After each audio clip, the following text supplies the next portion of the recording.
Now Joseph had been brought down to Egypt, and Potiphar, an officer of Pharaoh, the captain of the guard, an Egyptian, had bought him from the Ishmaelites who had brought him down there.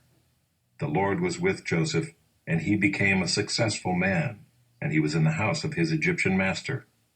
His master saw that the Lord was with him, and that the Lord caused all that he did to succeed in his hands. So Joseph found favor in his sight and attended him, and he made him overseer of his house, and put him in charge of all that he had. From the time that he made him overseer in his house and over all that he had, the Lord blessed the Egyptian's house for Joseph's sake. The blessing of the Lord was on all that he had, in house and field. So he left all that he had in Joseph's charge, and because of him he had no concern about anything but the food he ate. Now Joseph was handsome in form and appearance. And after a time his master's wife cast her eyes on Joseph and said, "Lie with me." But he refused and said to his master's wife, "Behold, because of me my master has no concern about anything in the house, and he has put everything that he has in my charge. He is not greater in this house than I am, nor has he kept back anything from me except you, because you are his wife. How then can I do this great wickedness and sin against God?" And as she spoke to Joseph day after day, he would not listen to her, to lie beside her, or to be with her. But one day, when he went into the house to do his work, and none of the men of the house was there in the house, she caught him by his garment, saying, "Lie with me." But he left his garment in her hand, and fled, and got out of the house. And as soon as she saw that he had left his garment in her hand, and had fled out of the house, she called to the men of her household, and said to them, "See, he has brought among us a Hebrew to laugh at us. He came in to lie with me, and I cried out with a loud voice. And as soon as he heard that I lifted up my voice and cried out, he left his garment beside me and fled and got out of the house." Then she laid up his garment by her until his master came home, and she told him the same story, saying, "The Hebrew servant whom you have brought among us came in to me to laugh at me. But as soon as I lifted up my voice and cried, he left his garment beside me and fled out of the house." As soon as his master heard the words that his wife spoke to him, "This is the way your servant treated me," his anger was kindled. And Joseph's master took him and put him into the prison, the place where the king's prisoners were confined, and he was there in prison. But the Lord was with Joseph, and showed him steadfast love, and gave him favor in the sight of the keeper of the prison. And the keeper of the prison put Joseph in charge of all the prisoners who were in the prison. Whatever was done there, he was the one who did it. The keeper of the prison paid no attention to anything that was in Joseph's charge, because the Lord was with him. And whatever he did, the Lord made it succeed.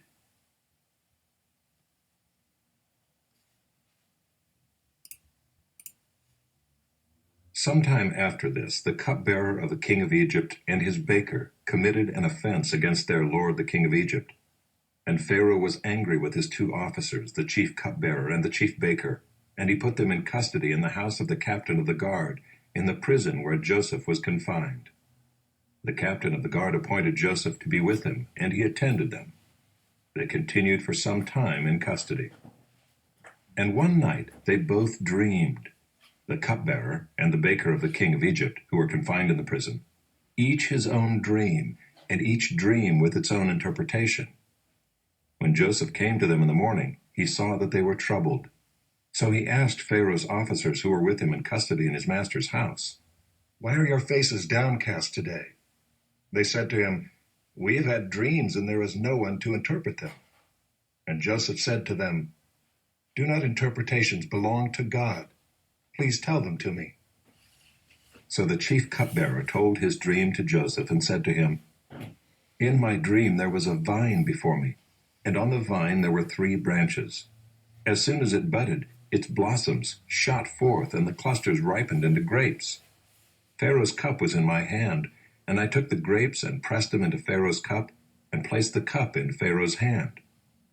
Then Joseph said to him, "This is its interpretation. The 3 branches are 3 days.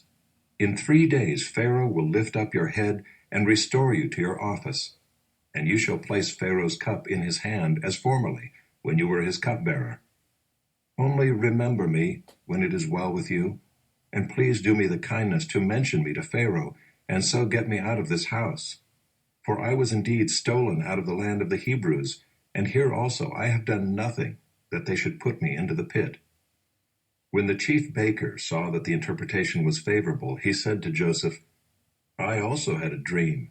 There were 3 cake baskets on my head, and in the uppermost basket there were all sorts of baked food for Pharaoh, but the birds were eating it out of the basket on my head." And Joseph answered and said, "This is its interpretation.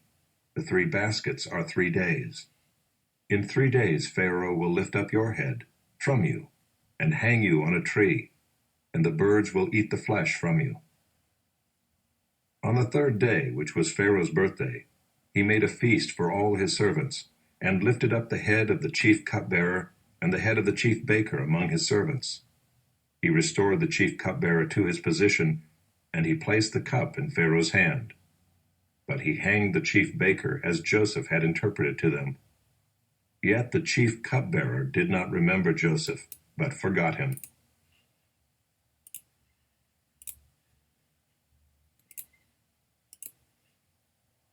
To the choir master, a psalm of David.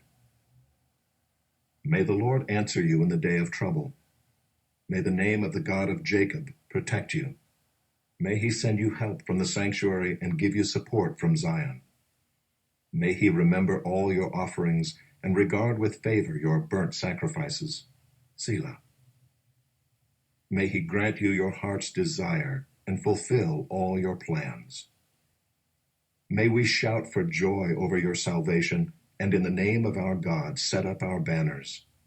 May the Lord fulfill all your petitions. Now I know that the Lord saves his anointed. He will answer him from his holy heaven with the saving might of his right hand.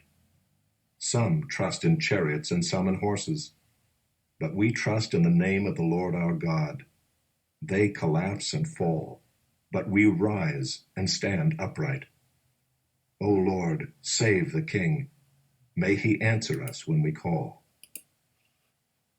To the choir master.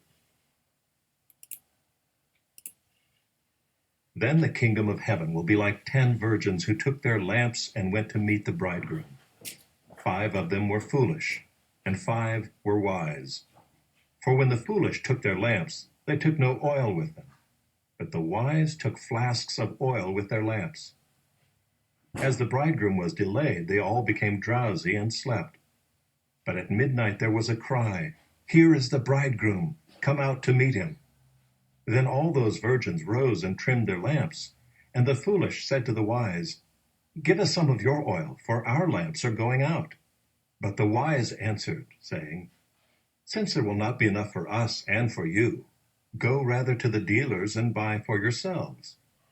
And while they were going to buy, the bridegroom came, and those who were ready went in with him to the marriage feast, and the door was shut. Afterward the other virgins came also, saying, "Lord, Lord, open to us." But he answered, "Truly I say to you, I do not know you. Watch therefore, for you know neither the day nor the hour. For it will be like a man going on a journey, who called his servants and entrusted to them his property. To one he gave 5 talents, to another 2, to another 1, to each according to his ability. Then he went away. He who had received the 5 talents went at once and traded with them, and he made 5 talents more. So also he who had the 2 talents made 2 talents more.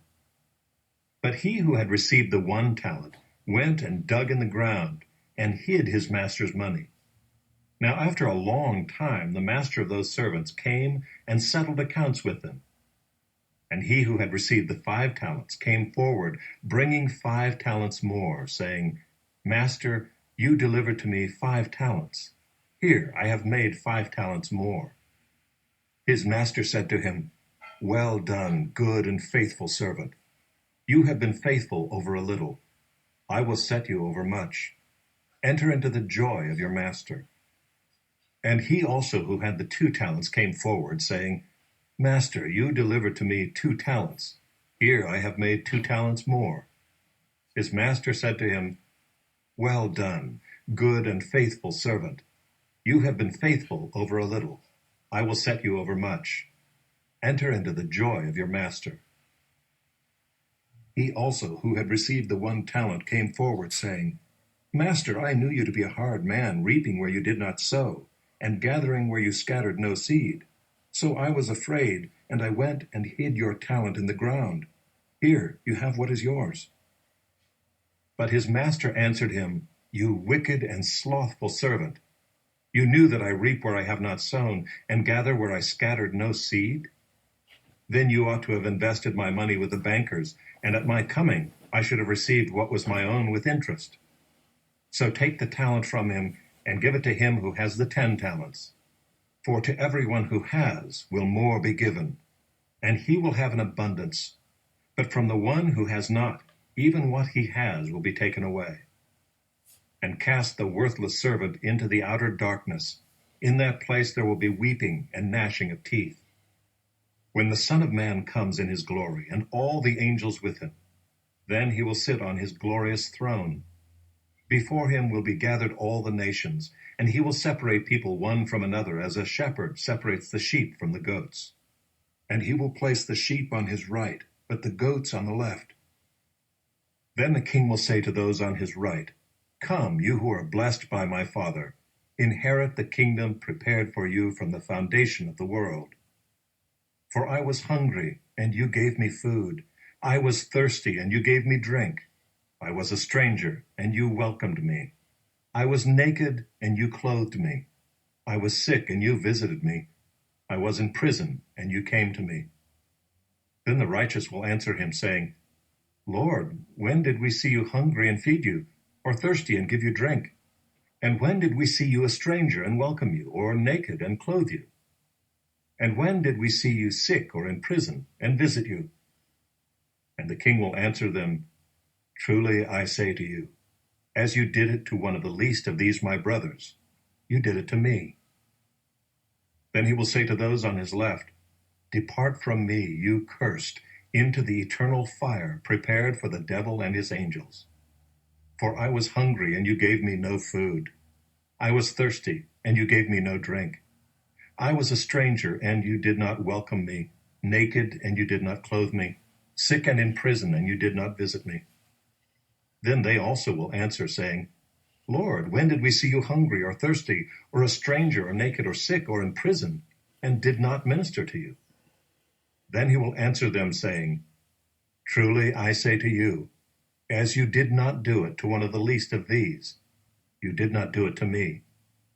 And these will go away into eternal punishment, but the righteous into eternal life.